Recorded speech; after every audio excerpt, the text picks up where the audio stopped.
Seo an sin rá haid ling agus seo den lína áte déan na bailí is féidir lína eiscint agus leanann sé raigan sin. Seo istigh I gcarrchlós na n-árasán sin Christchurch View áit a bhfuil cóníar fé láthair. Tá chun balla bháin seo den túr áhfuil na cóin sin áhfuil is manhola sí strax talamh sin an balla eile den túr gus cool sin é an balla eile. Agus go bhfuineasach is túr cearnógach a bhíonn seo dar bhain Genevel's Tower agus seo mé sé híos steig sa fáil, bhí sé dómh, bhí sé dorcha, bhí sé fleoch, bhí sé merigach ach bhí sé spríúil.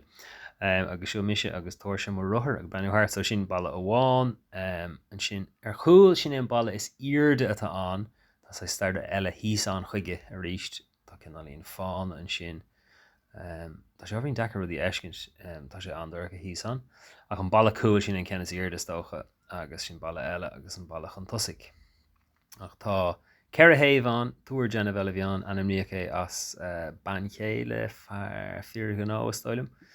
Cú mé cinálíon síos bhí seo faoin dodge hín cinálíon builach.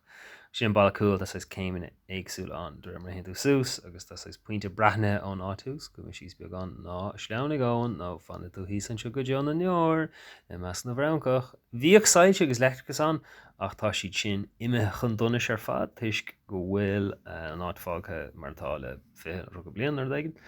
Ach tá spás an is stáilm go mbeidh an spás ar fad go mbeidh na bailí feiscin ar na taobhann ar fad ach bhfuil sais na tílanna nó na lechacha sin leice an ag an áithús is dáilm. Agus sin tá stair le gur féidirlam éilú agus dul amach sa chuná héil a ríist dómh dúircha agus in sin bhí mar ábéidir go chuir an brenne bhháin eile. Mar ní eiceigh mé an áiteo go deo ríist I má héil agus beidir go sin fear agus casam an solas timppel agus díorchás a gceann sin áhfuil an ccarrchlós. Agus seo picúir atá ag gceann den na fáilscán ag cóirla cathrach Bhaile Cliath is féidir an balla ar dheis sin an ceannas fuid isteach agus féidir an fáin an sin eiscint sa lár. Agus os a gceann sin ar fad tá sparí móra concréite mar sin é Túr Genevel agus Múrtha Bhaile Cliath slán na chuirde.